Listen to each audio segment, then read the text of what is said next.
மாண்புமிகு புரட்சித் தலைவர் எம்ஜிஆர், புரட்சித் தலைவி அம்மா அவருடைய நல்லாசியுடன் கழகத்துடைய பொதுச் செயலாளர், முன்னாள் முதலமைச்சர், எதிர்க்கட்சி தலைவர், வருங்கால முதலமைச்சர் எடப்பாடியார் ஆணையின்படி தமிழ்நாடு முழுவதும் வெயிலின் தாகத்தை தணிக்க நீர்மூர் பந்தல் அமைக்க வேண்டும் என்று எடப்பாடியார் உத்தரவிட்டார். அதன் அடிப்படையில் சென்னை புறநகர் மாவட்ட கழகத்தின் சார்பாக மாவட்ட கழக செயலாளர், முன்னாள் சட்டமன்ற உறுப்பினர் கந்தன் அவர்களுடைய ஏற்பாட்டின் பேரில் சிறப்பான முறையில் நம்முடைய பொதுமக்களுக்கு அதிகமான பழங்கள், அதே போல் நீர்மோர் பந்தல், ஜூஸ் என்று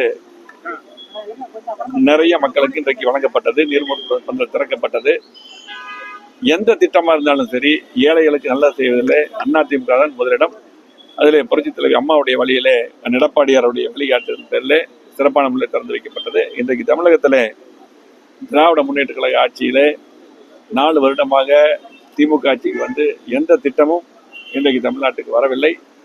அதே போல இன்றைக்கு எடப்பாடியார் அவர்கள் முதலமைச்சராக இருக்கும்போது சென்னை மாவட்டம் மட்டுமல்ல, இன்றைக்கு தமிழ்நாடு முழுவதும் அதிகமான திட்டங்கள், 11 மருத்துவக் கல்லூரி இருந்தது, 7.5% இடஒதுக்கீடு என்று தொடர்ந்து சொல்லிட்டு போகிறோம். அத்தனை திட்டங்கள் வந்து இன்றைக்கு திமுக ஆட்சியில் ஏதாவது ஒரு திட்டம் ஒரு மாவட்டத்துக்கு வந்ததுன்னா எந்த திட்டமே வரல. ஆகவே இன்றைக்கி நாட்டு மக்கள், குறிப்பாக இன்றைக்கு சென்னை மாவட்டம், அதே போல் தமிழ்நாடு முழுவதும் அனைத்து மாவட்டங்களும் இன்றைக்கு ஒட்டுமொத்தமாக இந்த ஆட்சி மாற வேண்டும்.